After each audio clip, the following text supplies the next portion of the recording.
बिस्मिल्लाहिर्रहमानिर्रहीम। अस्सलाम वालेकुम स्टूडेंट। आज का जो हमारा टॉपिक है वो हम अपने प्रीवियस टॉपिक को कंटिन्यू करेंगे और हमने प्रीवियस टॉपिक में पढ़ा था relation of biology with other sciences. हमने बायोलॉजी के साइंस की दूसरी ब्रांचेज के साथ क्या पढ़े थे, ताल्लुकात पढ़े थे। और आज का जो हमारा रिलेशन है वो है बायो स्टेटिस्टिक्स।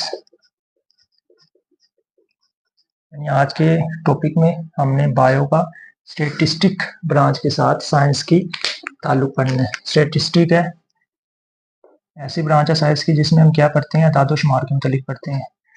मुख्तलिफ रूल्स एंड रेगुलेशन और प्रिंसिपल्स अप्लाई करके क्या फाइंड करते हैं, दादो शुमार फाइंड करते हैं किसमें, स्टेटिस्टिक में। और इसका मतलब अगर लिविंग ऑर्गेनिज्म यानी बायो की स्टडी स्टेटिस्टिक के मुख्तलिफ प्रिंसिपल और रूल्स एंड रेगुलेशन अप्लाई करने के बाद बायो की या लिविंग ऑर्गेनिज्म के दादो शुमार फाइंड किया जाए तो एक ताल्लुक बनेगा। उस ताल्लुक को मैं क्या नाम दूंगा, बायोस्टेटिस्टिक्स का। इसकी डेफिनेशन करते हैं फिर प्रॉपर समझ आएगी।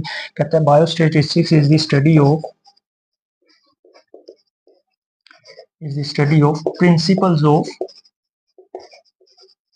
Principal of statistics. यानी हम बायोस्टेटिस्टिक्स में ऐसे असूलों कवानीन का मुतालिया करेंगे, क्या करने के लिए, to analyze and interpret data.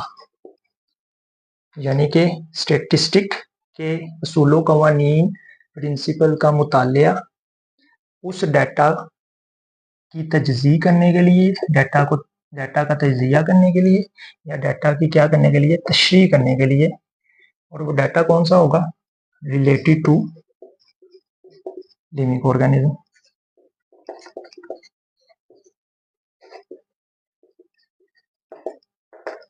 इसका मतलब है अगर स्टेटिस्टिक्स के मुख्तलिफ प्रिंसिपल अप्लाई करके वो वाला डाटा जो लिविंग ऑर्गेनिज्म के रिलेटेड है उसको एनालाइज करूं और इसको इंटरप्ट करूं, उसकी तशरीह करूं, तो इससे एक नया ताल्लुक बनेगा। उसको मैं क्या नाम दूंगा, बायोस्टेटिस्टिक्स का नाम दूंगा। यानी कि स्टेटिस्टिक्स के मुख्तलिफ असूलों कवानीन अप्लाई करने के बाद लिविंग ऑर्गेनिज्म के डाटा को अगर तज्जिया किया जाए या उसका दादोशुमार फाइंड किया जाए या उसकी तशरीह की जाए तो ये सारा नॉलेज हम किस में पढ़ेंगे, बायोस्टेटिस्टिक्स में पढ़ेंगे। उसके अलावा बात हुई है प्रिंसिपल ऑफ स्टेटिस्टिक। अब समझते हैं ये प्रिंसिपल ऑफ स्टेटिस्टिक कौन से हैं जो हम बायोलॉजिकल डाटा पर अप्लाई करेंगे स्टडी करने के लिए। तो याद रखिएगा प्रिंसिपल ऑफ स्टेटिस्टिक्स ये कौन से हैं, तो याद रखिएगा 3-4 प्रिंसिपल हैं। सबसे पहला प्रिंसिपल है कलेक्शन, यानी डाटा को क्या करना, कलेक्ट करना। उसके बाद है डाटा को ऑर्गेनाइज करना, तंजीम देना। जब डाटा को तंजीम दिया है तो उसके बाद कंक्लूजन, नतीजा अक्स करना। ये 3-4 जोन से क्या है, स्टेटिस्टिक्स के प्रिंसिपल जिसको हम उस डाटा पर अप्लाई करेंगे जो किसके रिलेटेड है, लिविंग ऑर्गेनिज्म के रिलेटेड है। और उस डाटा का तजिया करेंगे और उसकी तशरीह करेंगे और तशरीह करने के बाद रिजल्ट बता देंगे उस बायोलॉजिकल डाटा को। ये सारा नॉलेज हम किस में पढ़ेंगे, बायोस्टेटिस्टिक्स में पढ़ेंगे। अगर मैं इसकी एग्जांपल देखूं, कहता है मैंने फर्ज किया एग्जांपल में मैंने फर्ज किया plants have 3 meter average height. मैंने फर्ज किया कि पौधों की जो उनकी एवरेज हाइट है वो कितनी है, 3 मीटर। तो अब मैं इस पर तजर्बा करूंगा। जब तजर्बा करूंगा तो मैंने 5 पौधे लगाए। जब वो अपने फुल साइज को पहुंचे तो उनका मैंने क्या कैलकुलेट किया, उनकी लेंथ कैलकुलेट की। तो एक पौधे की लेंथ आई 2 मीटर, दूसरे की आई 2 मीटर, तीसरे की आई 5 मीटर, चौथे की आई 3 मीटर और पांचवें की भी आई 3 मीटर। 5 पौधों की मैंने लेंथ अलग अलग कैलकुलेट की। यानी कि मैंने डाटा को क्या किया, कलेक्ट किया। अब इसको मैं तंजीम दूंगा, 2 + 2 + 5 + 3 + 3। ठीक है, क्या करने के लिए, कंक्लूजन निकालने के लिए। तो मैंने इसका मीन लिया, यानी कि जितने नंबर है उनको जमा करके उतने पे डिवाइड किया, इसको कहते हैं मीन लेना। मैंने इनका मीन लिया, ठीक है, 5 पे डिवाइड किया। 2 + 2 4, 5 9, 9 3 12 और 5 3 15। यानी कि 15 को जब मैंने 5 पे डिवाइड किया तो मेरे पास एवरेज साइज कितना आया, पौधे का 3 मीटर आया। तो मैंने कंक्लूजन निकाल दिया, यानी कि नतीजा अखज़ कर दिया स्टेटिस्टिक के मुख्तलिफ प्रिंसिपल अप्लाई करने के बाद कि जो उनसे पौधे हैं जिनको उगाया जाता है उनकी एवरेज हाइट कितनी है, 3 मीटर है। ठीक है, ये मैंने फर्स्ट किया था। तो इसी तरह हम जो सी है आबादी वो भी कैलकुलेट करते हैं। ठीक है, हम प्रीवियस सालों की जो सी आबादी है, ठीक है, उनको गैदर करते हैं और डाटा गैदर करते हैं, वो डाटा को आपस में जमा करते हैं। ठीक है, और टोटल पे डिवाइड करते हैं। तो हम ये नतीजा अखज़ कर देते हैं, यानी अदाद-ओ-शुमार बता देते हैं कि ये साल में कितनी दुनिया भरेगी और कितनी टोटल आबादी है। तो इसका मतलब स्टेटिस्टिक के रूल अप्लाई कर रहे हैं किसकी स्टडी के लिए, लिविंग ऑर्गेनिज्म की स्टडी के लिए। तो ये सारा नॉलेज किस में आएगा, बायो स्टेटिस्टिक्स में आएगा। ये सारी स्टडी हम किस में करेंगे, बायो स्टेटिस्टिक में करेंगे। उसके अलावा नोट में वो बता रहा है, कहते हैं बायो स्टेटिस्टिक जो है ना इम्पोर्टेंट रोल प्ले कर रही है, इम्पोर्टेंट रोल प्ले कर रही है। किस में इम्पोर्टेंट रोल प्ले कर रही है, अहम किरदार अदा कर रही है, कहते हैं हेल्थ केयर में, यानी कि जो सेहत की जो सी केयर है ना, सेहत की देखभाल में, यानी कि सेहत को बेहतर बनाने में बायो स्टेटिस्टिक बहुत मेजर रोल प्ले कर रही है। उसके अलावा पब्लिक हेल्थ में लोगों की जो सी सेहत है, ठीक है, मुख्तलिफ मेडिसिन बनाना, उनका एवरेज लेना, ठीक है, उसके बाद उसका नतीजा अखज़ करना, प्राइसेस बताना, तो हेल्थ केयर में भी मेजर रोल प्ले कर रही है। और उसके अलावा बायोलॉजिकल रिसर्च में, बायोलॉजिकल रिसर्च में जो ये अभी हमने एक रिसर्च की, हमने कहा कि पौधों का एवरेज साइज कितना होता है, 3 मीटर होता है। तो इसका मतलब है बायोलॉजिकल रिसर्च में भी बायोस्टेटिस्टिक्स से बहुत ज़्यादा मदद ली जा रही है, इसको बहुत ज़्यादा इस्तेमाल किया जा रहा है। तो इसका अंदर बायोस्टेटिस्टिक्स एक ऐसा रिलेशन है जिसमें हम स्टेटिस्टिक्स के प्रिंसिपल को, बायोलॉजिकल डाटा को एनालाइज और इंटरप्ट उसकी तजज़िया और उसकी तशरीह करने के लिए और रिजल्ट फाइंड करने के लिए स्टेटिस्टिक के प्रिंसिपल अप्लाई करेंगे और नतीजा अख्ज़ करेंगे। तो ये क्या कहलाएगा, बायो स्टेटिस्टिक कहलाएगा। अगला जो सा रिलेशन है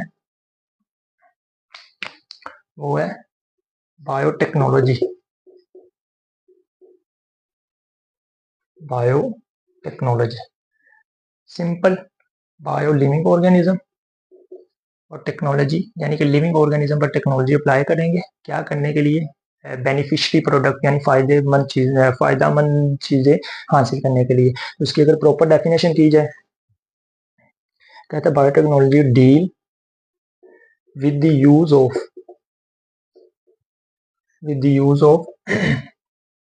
लिविंग ऑर्गेनिज्म, यानी हमने लिविंग ऑर्गेनिज्म का डायरेक्ट इस्तेमाल करना है, और components of living organism,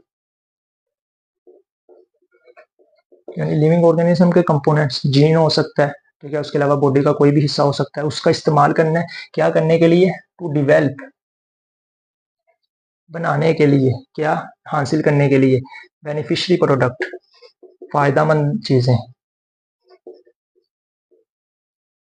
products, beneficiary यानी फायदामंद चीजें, ऐसी चीजें जो इंसानों के लिए फायदेमंद है। ठीक है, मेडिसिन में हो गया, उसके बाद फूड में हो गया, हेल्थ में हो गया। ठीक है, तो इसका मतलब है लिविंग ऑर्गेनिज्म को इस्तेमाल करना या लिविंग ऑर्गेनिज्म के कंपोनेंट को इस्तेमाल करना, क्या बनाने के लिए, बेनिफिशरी प्रोडक्ट बनाने के लिए, या प्रोसेसेस, वो वाले प्रोसेसेस बनाने के लिए, किन के लिए, फॉर सेवरल इंडस्ट्री,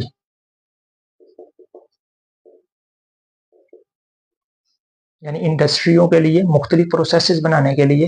ठीक है, लिविंग ऑर्गेनिज्म का डायरेक्ट इस्तेमाल करना या लिविंग ऑर्गेनिज्म के कंपोनेंट का इस्तेमाल करना, ये क्या कहलाता है, बायो टेक्नोलॉजी कहलाता है। अब हमने इंडस्ट्रीज के लिए प्रोसेसेस दरियाफ्त करने हैं, और वो इंडस्ट्रीज कौन कौन सी होंगी, तो याद रखिएगा वो इंडस्ट्री है इन्वायरमेंटल मैनेजमेंट,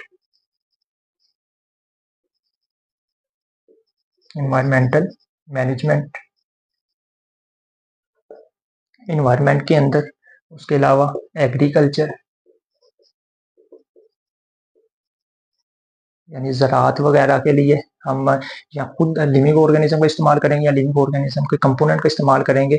ज़राअत की जो सी इंडस्ट्री है उसके लिए मुख्तलिफ प्रोसेसेस बनाने के लिए, खाद्य वगैरह बनाने के लिए, और इन्वायरमेंट में हम माहौल से आलूदगी को ख़त्म करने के लिए मुख्तलिफ पेस्टिसाइड हैं जो से माइक्रो ऑर्गेनिज्म का इस्तेमाल कर रहे हैं। ठीक है, आलूदगी को ख़त्म करने के लिए। तो इसका मतलब है इन्वायरमेंटल मैनेजमेंट इंडस्ट्री जो सी है उसमें हम लिविंग ऑर्गेनिज्म यानी टेक्नोलॉजी का इस्तेमाल कर रहे हैं।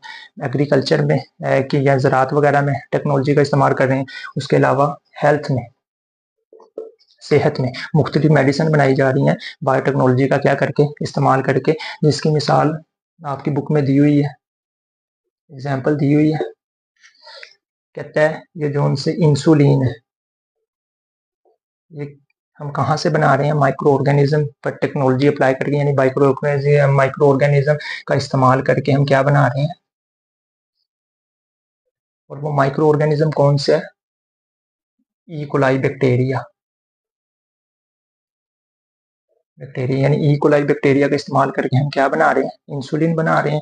और ये इंसुलिन किस लिए इस्तेमाल होती है, डायबिटिक पेशेंट के लिए, यानी जो उनसे शुगर के मरीज हैं वो इसको क्या करते हैं, इस्तेमाल करते हैं। तो इसका मतलब है हमने देखें अब लिविंग ऑर्गेनिज्म, माइक्रो ऑर्गेनिज्म जो बैक्टीरिया है उसका इस्तेमाल किया क्या बनाने के लिए, बेनिफिशियरी प्रोडक्ट बनाने के लिए, इंसुलिन बनाने के लिए।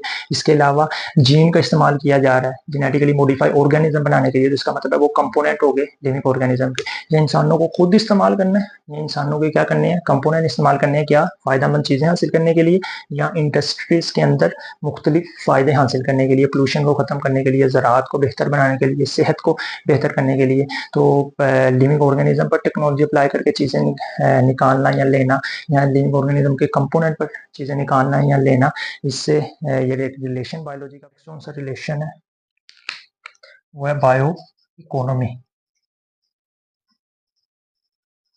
Bio economics.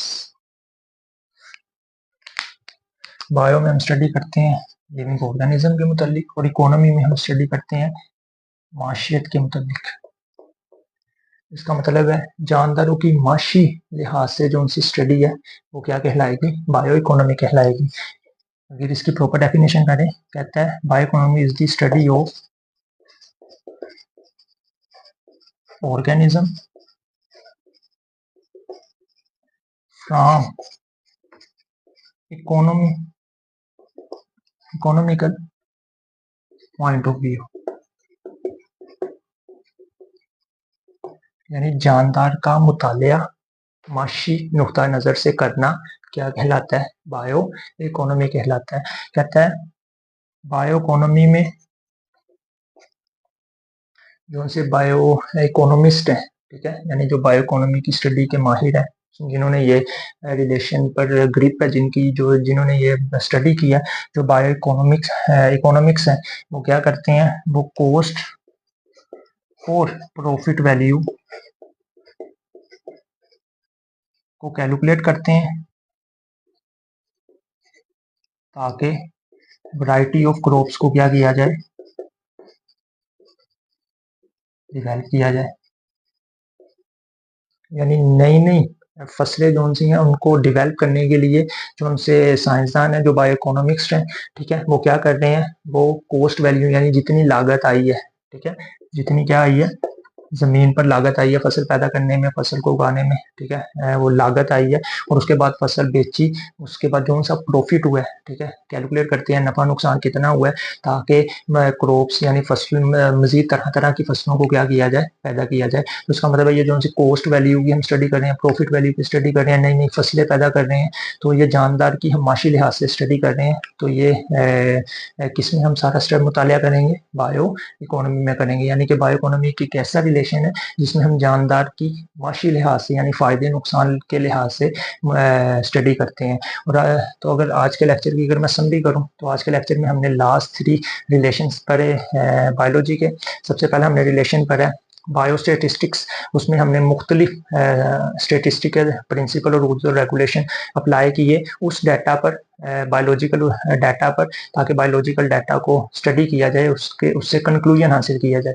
उसके बाद हमने पढ़ा बायोटेक्नोलॉजी, जो सबसे इम्पोर्टेंट फील्ड है, इम्पोर्टेंट रिलेशन है बायोलॉजी का, ठीक है, यानी कि हम इसमें लिविंग ऑर्गेनिज्म का इस्तेमाल कर रहे हैं या लिविंग ऑर्गेनिज्म के कंपोनेंट का इस्तेमाल कर रहे हैं, क्या करने के लिए, फ़ायदेमंद चीज़ें हासिल करने के लिए और मुख्तलिफ फील्ड्स को ग्रो करवाने के लिए, ठीक है। इसमें हमने मिसाल पढ़ी कि हम जो शुगर के मरीजों के लिए इंसुलिन बनाते हैं, ये भी हम लिविंग ऑर्गेनिज्म जिसका नाम है माइक्रो ऑर्गेनिज्म, जिसको हम ई कोलाई बैक्टीरिया भी कहते हैं, जो इंसान के इंटेस्टाइन में भी मौजूद है, उसका इस्तेमाल करके हम क्या बना रहे हैं, इंसुलिन बना रहे हैं, जिसको शुगर के मरीज इस्तेमाल करते हैं। और लास्ट हमने आज रिलेशन पढ़ा बायो इकोनॉमी, यानी हमने जानदार की माशी नुक्ता नज़र से स्टडी की कि अगर एक फसल उगाएंगे कितनी लागत आएगी, उसके बाद अगर उसको हम उगने के बाद सारा कैलकुलेट करने के बाद बेचने के बाद जो कितना हमें नफ़ा होगा, ताकि हम आने वाले सालों में मज़ीद तरह तरह की वैरायटीज़ ऑफ क्रॉप को क्या करें, डेवलप करें। तो उम्मीद करता हूँ आज का लेक्चर आपको पसंद आया होगा। अगर किसी का कोई सवाल हो तो वो कमेंट सेक्शन में पूछ सकता है,